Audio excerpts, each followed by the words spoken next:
The fundamental theorem of algebra. What does that say? Well, it says every polynomial function of degree 1 or more has at least one complex zero or complex root. What does that mean? That means that every polynomial that has a degree of 1, so it's linear or bigger than linear, will have at least one answer. So any function out there that has a degree of 1 or higher will have an answer, will have at least one complex answer. Let's continue talking about zeros of a polynomial here. And we've kind of mentioned this before in class. A polynomial function that has degree of 1 or higher has exactly n complex roots, including multiplicity. And that's where n is equal to your degree. All right, so what does zeros of a polynomial mean? This basically says that you'll have the same amount of zeros, and that includes multiplicity, as your degree. All right, well, I just want to kind of hone that in a little more. So let's take a look over here. How many zeros or solutions will the following polynomials have? And you won't have any work to do like this, but let's just kind of understand this a little more. Well, let's look at the first example, example 5. Well, what's the degree of this function? Well, it has a degree that's equal to 1. Then that means it's going to have 1, 0. At least 1, 0. Well, what about example 6? Well, the degree for that one is equal to 2. So what does that mean? That it's going to have 2 zeros, right? It's going to have 2 answers or 2 zeros. Now I want to talk about this one a little further before I look at 7 and 8. Well, let's remember, we know how to solve this, right? This is x squared is equal to 0. Let's remember how to do this. Instead of taking the square root of both sides, if I say x times x is equal to 0, I get x equals 0 and x equals 0. So really the only answer for this function is 0, right? But what's the multiplicity of this 0? The multiplicity is equal to 2. So when I say here that the zeros of a polynomial is telling you you're going to have exactly the same number of zeros as your degree, including multiplicity, that means, okay, this says you're going to have 2 zeros. It's just okay that you have one answer because it has a multiplicity of 2. Go on to the next one. How many answers should this have? Well, its degree is 5, so it should have 5 zeros. What about this one here? Its degree is 2, so it should have 2 zeros. Right? So that's just a way to check yourself, right? It's a way to check yourself. You should have as many answers as your degree, including multiplicity. So let's go back up and look at the 2 we did before. Well, what's the degree of this function? The degree of this function is 3. How many answers should we have? We should have 3 answers. 1, 2, 3. Other one, what's the degree of that function? 3. How many answers should we have? 3. How many did we have? 1, 2, 3. So again, zeros of a polynomial is telling us that we should have as many answers as we did the degree, including the multiplicity.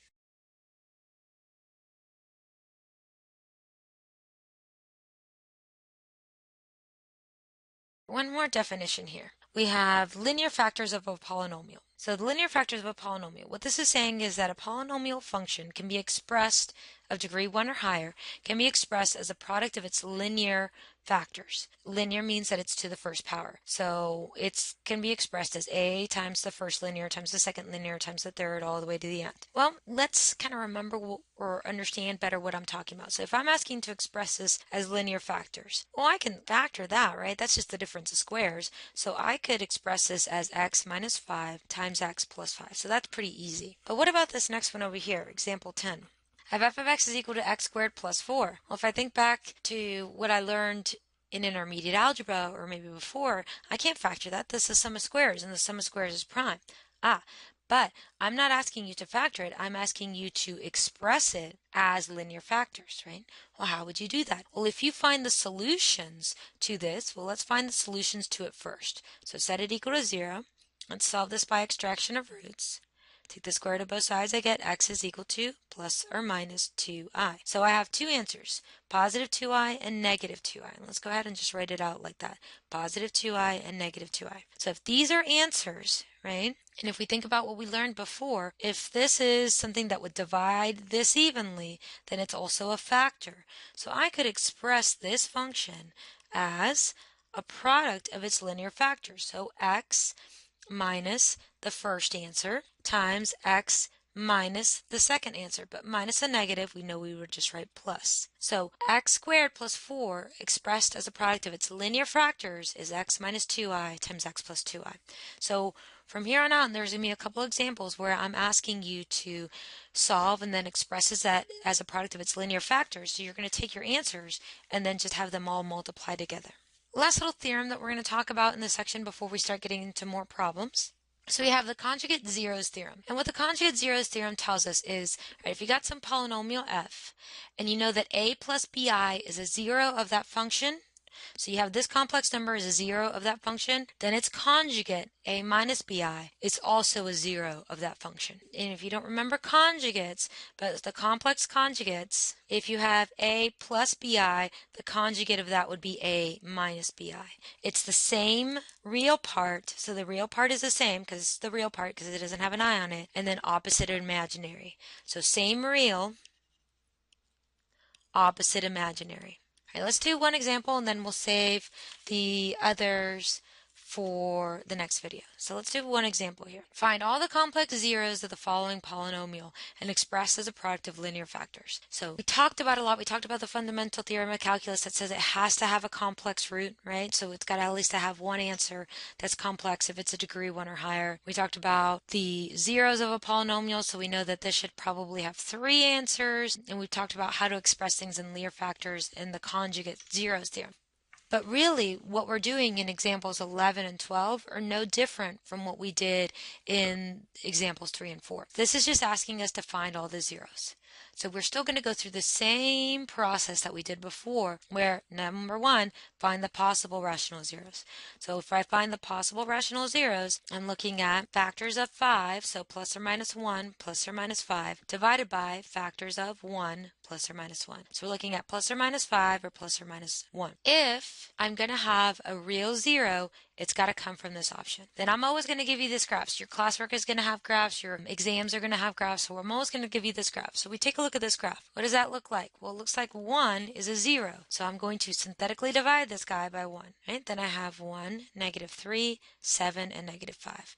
Bring down my 1. 1 times 1, 1. Add down, you get negative 2. 1 times negative 2, negative 2. Add down, you get 5. 1 times 5 is 5. Add down, you get 0. Kind of function that I have left, if this was x cubed, this is x squared and x. Can I solve this? Yes. Why? Because it's a quadratic and I know how to solve all quadratics. So then I set the quadratic x squared minus 2x plus 5 equal to 0 and try to solve it. Well, this is not factorable, so I have to find another way to solve it. Let's solve it by the quadratic formula. In order to do that, let's identify what a is. A is 1, b is negative 2, and c is positive 5. Okay, plug it into the formula. So x equals negative b, so the negative of negative 2, plus or minus the square root of b, which is negative 2, squared, minus 4 times a, which is 1, times c, which is 5, all over 2 times a, which is 1. Keep working on this. The negative of a negative is a positive, plus or minus the square root. This becomes 4 minus 20 all over 2. Well, 4 minus 20 is equal to negative 16, so I have x is equal to 2 plus or minus the square root of negative 16 all over 2. Well, what's the square root of negative 16? That's 4i. So I have 2 plus or minus 4i all over 2. Well, all three of these have a factor of in common of 2, so I can reduce that out. And I get that x is equal to 1 plus or minus 2i. So I have my other answers. So what are because remember we had to find the solutions for this. What are the solutions for this polynomial? Well, there's 3 of them. There's this one that I got over here, this 0 of 1, and then I'm going to, instead of writing this together, I'm going to write it as 2 answers. I have 1 plus 2i and 1 minus 2i. So I have 3 answers, which is what I should have. I have the answer of 1, then I have 1 plus 2i and 1 minus 2i. Notice 1 plus 2i and 1 minus 2i are conjugates of each other, and we know because of the conjugate zeros theorem that if I have one, I have to have the other one. Almost done. I also need to express this as a product of its linear factors. Okay, so how do I do that? Well, I would say that f of x is going to equal x, and then this is going to be minus 1 times x.